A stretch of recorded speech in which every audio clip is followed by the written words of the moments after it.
fonction des régions. Par exemple, il est de 1,62 en Provence-Alpes-Côte d'Azur et de 1,06 dans les Pays de la Loire. Merci Kelly. Et nous sommes en direct avec le porte-parole du gouvernement, Gabriel Attal, en déplacement en Corse aujourd'hui pour vérifier ce dispositif Covid. Vous êtes à Ajaccio concrètement.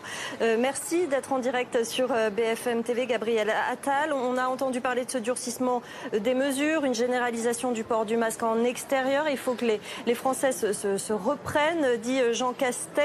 Est-ce que le message que le gouvernement envoie est assez clair? La généralisation du masque, par exemple, se fait par étapes. Est-ce qu'il faut absolument le faire par étapes? Parce que parfois, c'est un peu incompréhensible. Le message qu'on veut adresser, qui a été rappelé hier au Conseil de défense par le président de la République, c'est qu'on est à un moment de bascule. On le voit bien, les chiffres sont inquiétants. Il y a une reprise du virus au niveau national qui est plus marquée dans certains territoires. Mais il y a 3 semaines, on identifiait en moyenne 5 clusters par jour. On est aujourd'hui à en moyenne 25 par jour. On a 2000 nouveaux cas positifs chaque jour. C'était 1000 il y a 3 semaines. Et donc il y a ces chiffres qui sont inquiétants. Et donc il faut qu'il y ait une vigilance absolue de tous les Français. Il faut qu'il y ait un ressaisissement d'une partie des Français qui ont eu peut-être un peu de relâchement sur les gestes barrières à l'occasion des vacances. Et sur la question du port du masque, ce qui a été décidé hier, c'est non seulement d'étendre les zones à l'extérieur où le masque est obligatoire, mais c'est aussi de faire appliquer l'obligation. Ce matin encore, j'échangeais sur le marché d'Ajaccio et des personnes me disaient le masque est obligatoire ici. La quasi-totalité des personnes qui passent le portent, mais on peut voir parfois des personnes qui ne respectent pas l'obligation et ça énerve beaucoup à juste titre. Et donc on va mobiliser des forces de police, de gendarmerie pour mieux contrôler. Mais il faut être très clair, ce qu'il faut craindre, c'est moins le gendarme qui va venir vous verbaliser que le virus qui guette et qui peut vous contaminer si vous ne portez pas le masque. Gabriel Attal, on entend bien cet appel à généraliser le masque à l'extérieur de Jean Castex, mais beaucoup de médecins sur ce plateau notamment nous disent que c'est pas franchement la priorité. Il y a par exemple les entreprises qui peuvent être des clusters. Est-ce que vous allez réglementer tout ça ? Écoutez, ce qu'on fait, c'est qu'on regarde la situation de l'épidémie, là où sont les risques, et on s'adapte et on essaye de prendre de l'avance. On s'est adapté en prenant des mesures sur les lieux clos recevant du public, sur certaines zones extérieures où il y a de fortes affluences. Il y a aujourd'hui des discussions, le Premier ministre l'a dit hier, avec les branches pour ce qui est des entreprises. Aujourd'hui, les principaux foyers de contamination qu'on détecte, c'est d'abord des lieux familiaux, des regroupements familiaux à l'occasion des vacances. C'est aussi des événements festifs, en soirée, notamment qui réunissent des jeunes. Et c'est là qu'on concentre nos efforts, mais évidemment on anticipe et il y a un travail en cours avec les branches professionnelles pour permettre d'étendre le port du masque si c'est nécessaire dans les entreprises. Pourquoi également maintenir l'interdiction des rassemblements de plus de 5000 personnes a été étendue jusqu'à la fin de l'automne, effectivement. Mais enfin, il y a encore des rassemblements. On l'a vu la semaine dernière, par exemple, des rêves parties, ce genre de rassemblements, des rassemblements dans lesquels finalement ils sont encadrés. On distribue du gel, on distribue des masques, mais tout cela n'est pas respecté. Comment faire respecter la loi dans ce type de rassemblement où il y a énormément de jeunes qui attrapent le virus ? Ce qui a été demandé de manière très claire par le président de la République au Conseil de défense hier, c'est de faire respecter les règles. Effectivement, il y a des rassemblements parfois spontanés de jeunes où les gestes barrières ne sont pas respectés. Et donc on va monter en puissance sur les contrôles. Il a été demandé à tous les préfets de mettre en place des plans de contrôle et des sanctions en cas de non-respect du port du masque ou en cas de non-respect de la distanciation physique, par exemple. Je vous donne un exemple. Je suis ici à Ajaccio et dès hier soir, la préfecture a diligenté des contrôles dans des établissements, dans des rassemblements, a constaté un certain nombre de choses et il y a des sanctions qui vont être prises. Voilà comment on avance en augmentant les contrôles et les sanctions. Mais il faut vraiment rappeler pourquoi est-ce qu'on prend ces règles, pourquoi est-ce qu'on fait ces contrôles et ces sanctions. Encore une fois, l'objectif c'est que les Français ne craignent non pas les contrôles et les sanctions, mais craignent le virus et réalisent, et c'est le cas pour l'immense majorité des Français, que respecter les gestes barrières et porter le masque, c'est se protéger soi-même et c'est protéger les autres. Gabriel Attal, je me permets de revenir sur cette histoire d'entreprise parce que là, beaucoup de gens sont en vacances dans des zones touristiques et vont probablement remonter en Ile-de-France, notamment. Et donc, est-ce qu'il y a une urgence finalement à agir dans les entreprises parce que pour l'instant, c'est au cas par cas et il y a probablement urgence.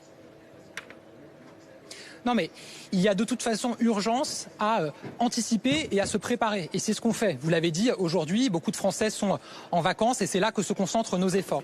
Mais ça ne nous empêche pas de travailler, de réfléchir, de préparer des adaptations pour la rentrée au moment où l'essentiel des Français retournera au travail. C'est ce qui est fait en ce moment par Bruno Le Maire, par l'ensemble des ministres délégués à Bercy pour préparer ces nouvelles règles.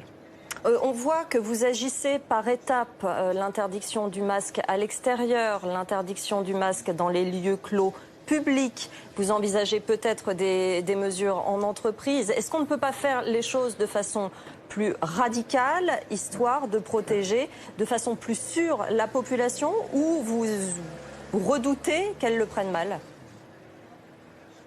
Non, j'entends parfaitement votre question, elle est légitime.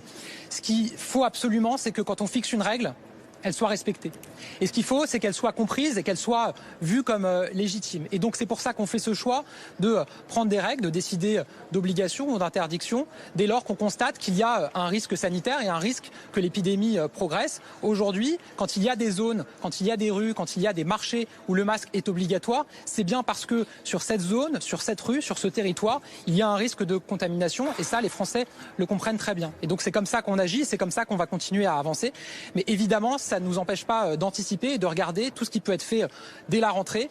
Et c'est le sens du Conseil de défense que nous avons eu hier avec le président de la République. Et Gabriel Attal, si je suis chef d'entreprise, qu'est-ce que je dis à mes salariés? Je leur dis de porter le masque ou pas? Aujourd'hui, dans l'ensemble des branches professionnelles et donc dans l'ensemble des entreprises, vous avez un guide des bonnes pratiques qui a été réalisé avec des règles sur la distance à respecter, sur le port du masque quand c'est nécessaire parce que la distance ne peut pas être respectée. Et ces guides, ils sont réactualisés. Et donc tout le travail qui est fait en ce moment par Bruno Le Maire, par Alain Griset avec les branches professionnelles, c'est de préparer la rentrée pour adapter les règles en fonction de la circulation de l'épidémie. Mais alors on prépare comment? Je veux dire, une entreprise qui accueille du public, va-t-elle traiter ses salariés de la même façon qu'une entreprise qui n'en accueille pas? Une entreprise en open space, un commerce, des grands espaces, des petits espaces. Est-ce qu'il ne faut pas donner une directive plus claire, plus générale? Mais vous voyez bien que vous me parliez à l'instant de mesures générales radicales et là vous me parlez de situations qui sont évidemment différentes. Et il faut que les règles s'adaptent à la réalité des différentes situations, sinon le risque c'est que les règles ne soient pas comprises ou soient considérées illégitimes. Et donc c'est un travail très fin qui est fait. Et chaque branche professionnelle sait aujourd'hui quelles sont les bonnes pratiques à réaliser dans les entreprises qui la concernent. Et l'important c'est de les réactualiser en permanence pour être sûr de coller face au risque de la situation épidémique. Et c'est tout le travail qui est fait en ce moment. Il faut fixer des règles, les bonnes règles, et il faut s'assurer qu'elles soient effectivement appliquées. Et c'est le sens de ma visite aujourd'hui. C'est pour ça que je me suis rendu sur le marché d'Ajaccio. C'est pour ça que je suis aujourd'hui en ce moment à l'aéroport pour regarder les contrôles qui sont faits sur les personnes qui arrivent ici à l'aéroport d'Ajaccio. Et c'est pour ça que je vais me rendre à Propriano dans quelques heures pour regarder les tests, parce que c'est aussi très important de poursuivre et de monter en puissance sur notre politique de tests. Un mot, monsieur le ministre, sur l'industrie du spectacle qui est très inquiète. Il n'y aura pas de changement de règles visiblement sur les rassemblements de plus de 5000 personnes. Beaucoup disent notre entreprise va mourir. Qu'est-ce que vous répondez ? Je réponds qu'il y a une vigilance et une mobilisation absolue spécifiquement sur le secteur du spectacle et de l'événementiel.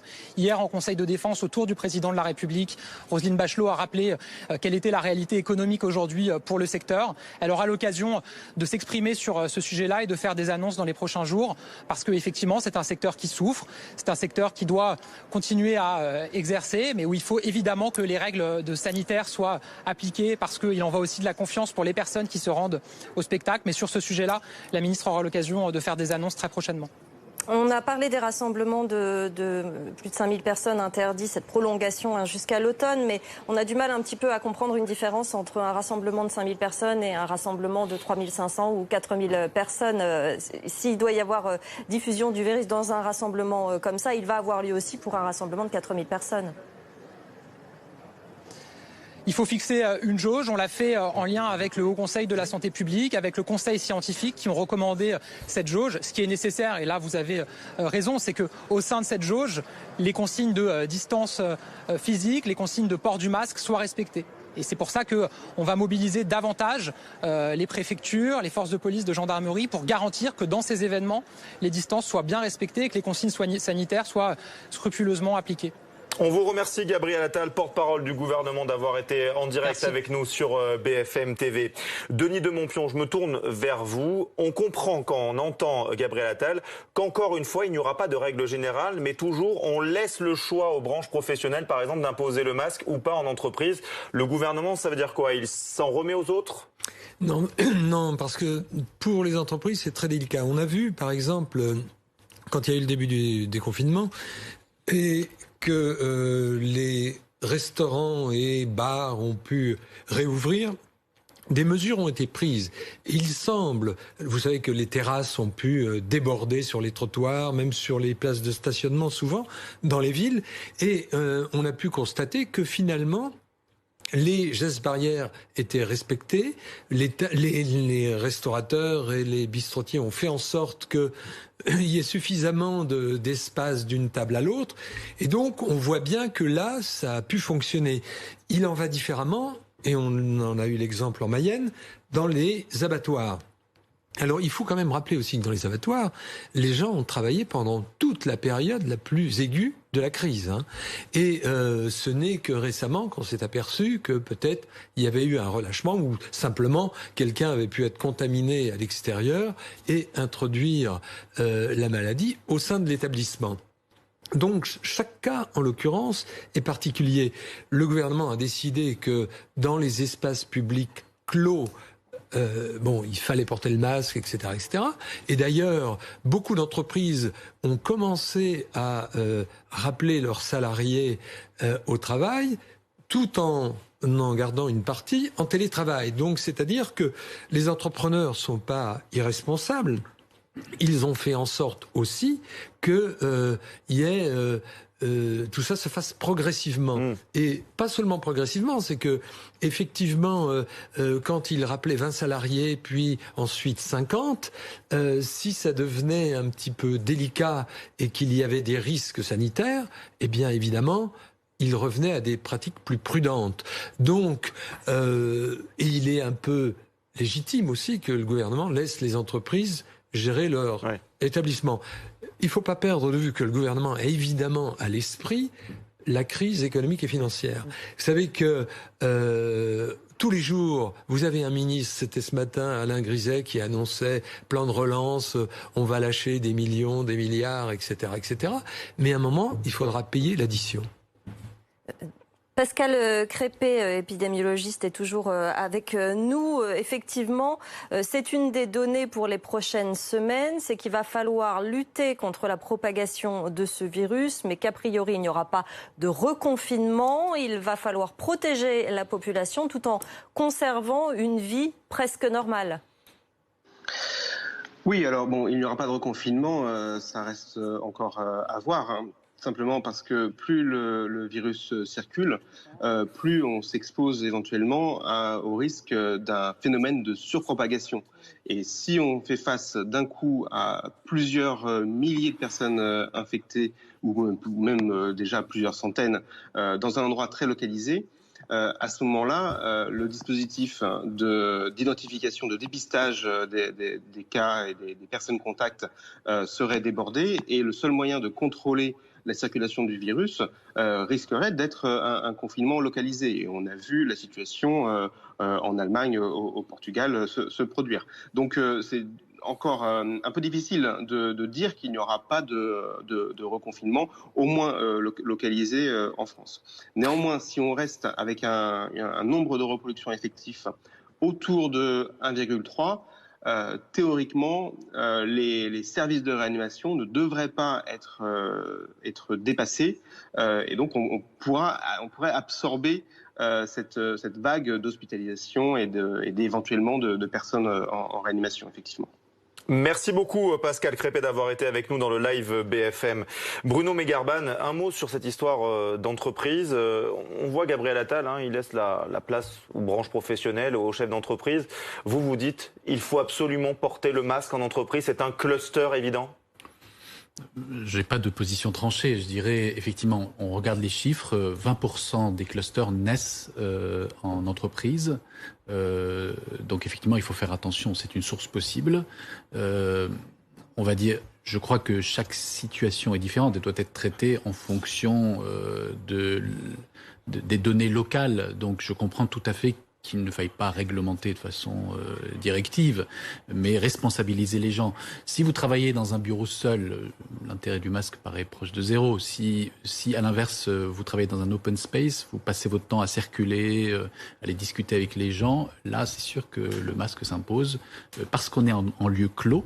Parce que la propagation du virus se fait essentiellement entre deux personnes qui sont en contact à moins de 1 mètre pendant un certain temps, qui discutent entre elles et effectivement qui pourraient se postillonner l'une sur l'autre. Les chiffres montent, les mesures de prudence s'accumulent. On l'a vu avec le port du masque en France qui se généralise. C'est le message de Jean Castex. C'est aussi le cas chez nos voisins européens. Vincent Chevalier, vous êtes à Bruxelles. Le port du masque devient obligatoire dans plusieurs communes de Bruxelles. Oui, la décision a été prise il y a quelques jours lors d'une réunion des autorités régionales et communales. Si le taux d'incidence de la maladie passait au-delà de 50 contaminations pour 100 000 habitants, le port du masque serait généralisé. Eh bien, aujourd'hui, c'est le cas. Selon les derniers chiffres de Sciences Ano, l'Institut belge de santé publique, on est à un peu plus de 54 cas pour 100 000 habitants entre le 2 et le 8 août. La mesure entre donc en application dès aujourd'hui. Le masque devient obligatoire dans tous les lieux publics et dans les lieux privés qui accueillent du public. Alors, quelques exceptions. Tout de même, le masque n'est pas nécessaire pour les personnes qui souffrent d'un handicap, pour les personnes qui font du sport et pour les travailleurs en extérieur, vu la chaleur. Et évidemment, la région a déjà annoncé que les contrôles de police seraient renforcés. Merci beaucoup Vincent Chevalier, notre correspondant donc à Bruxelles. Bruno Megarbonne, un mot sur cette mesure à Bruxelles. Au moins c'est cash, tout le monde dans la rue porte le masque. C'est vrai, mais on va dire la situation est plus sérieuse. Grave. Oui, parce que si j'ai bien compris, c'est à peu près 54. Le taux d'incidence est de 54 nouvelles contaminations pour 100 000 habitants. En France, on est plutôt de l'ordre de 12, donc on est quand même inférieur. Mais c'est vrai que si les choses s'accéléreraient, sûrement des mesures plus drastiques seraient prises en... C'est-à-dire reconfinement en fait Non, avant d'arriver au confinement. Le but c'est d'éviter tout reconfinement. Mais bien sûr, il y a d'autres mesures possibles avant de décider au dernier recours le confinement. Le confinement n'avait pour but que de sauvegarder le système de santé qui a failli être totalement débordé par l'afflux massif de personnes gravement infectées. On voit quand même qu'il y a une différence de traitement entre tous les pays européens. Oui, il y a aussi l'expérience. N'oublions pas que la Belgique a connu le taux le plus élevé de décès rapportés à sa population. Donc effectivement, ils sont un peu plus traumatisés et je comprends que le public, les autorités sanitaires prennent des mesures un peu plus drastiques, même si, à nouveau, l'intérêt épidémiologique est plus contestable. C'est-à-dire mettre un masque en marchant dans la rue ou en conduisant sa voiture seule. N'a pas d'intérêt très clair. Oui, on est sur du principe de précaution, voilà, plus. Ouais, c'est ça, c'est ce qu'on a compris. Merci à vous d'avoir été sur notre plateau ce matin, de parler de cette situation du Covid-19. La météo, à présent, continue de faire des siennes. 73 départements sont sous vigilance, 13 encore en rouge pour la canicule, notamment.